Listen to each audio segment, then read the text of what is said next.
sommes à Loivre, à 10 km au nord de Reims, dans la Marne.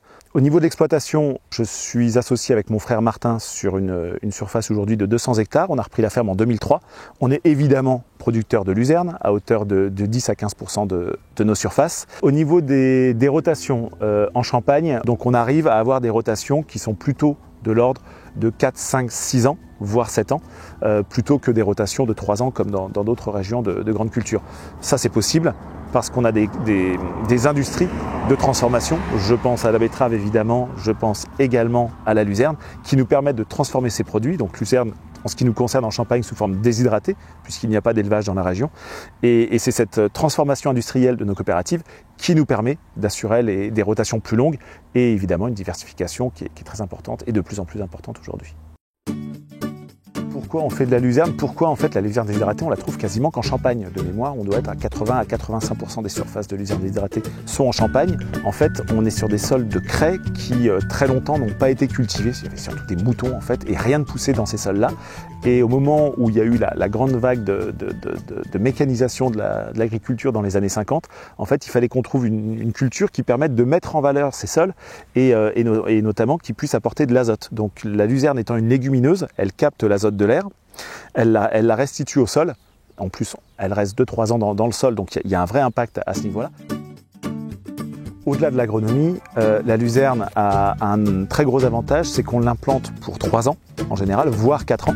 Donc on ne travaille pas le sol du tout pendant cette partie-là, à part éventuellement un petit peu de désherbage mécanique l'hiver.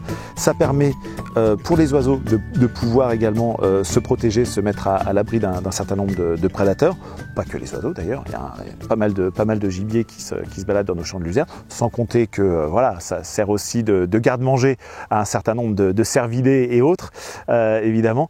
Derrière, le fait d'avoir une végétation dense favorise effectivement ce côté niche écologique.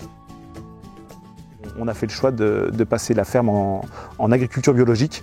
Donc on commence cette année avec 95 hectares, donc quasiment moitié de la ferme dans un premier temps. Et puis l'année prochaine, ce sera la deuxième partie de la ferme. Objectif, c'est que pour 2021, l'intégralité soit en agriculture biologique. Jusqu'à présent, c'était très compliqué puisque c'était nécessaire pour nous de produire de la betterave sucrière, puisque c'était ce qui faisait la rentabilité de la ferme. Cristal Union, ma coopérative, a annoncé au 15 décembre l'année dernière, 2018, qu'il se lançait dans la transformation de betteraves bio. Et donc en fait, c'est ce frein de la betterave qui a permis derrière de passer l'ensemble de la ferme en conversion en agriculture biologique. Et en ce qui concerne l'activité luzerne, à proprement parler, la luzerne, c'est le pilier numéro 1 sur lequel se repose l'agriculteur pour passer sa ferme en agriculture biologique, puisque c'est elle qui va fertiliser son sol. Le raisonnement en agriculture biologique se fait à l'échelle de la rotation et se fait à l'échelle du temps. On n'est pas à se dire, tiens, c'est plus valorisant de faire de l'orge de printemps, donc je vais faire 80% d'orge de printemps cette année. C'est absolument pas cette logique-là. Donc on est vraiment sur le temps long en agriculture biologique. Pour autant, en Champagne-Ardenne, on a la chance de pouvoir valoriser ces produits qui sont à destination de toute façon d'élevage bovin bio, notamment lait, qui sont en demande de ces produits-là. Moi je pense que s'il y a une culture d'avenir, c'est bien la luzerne.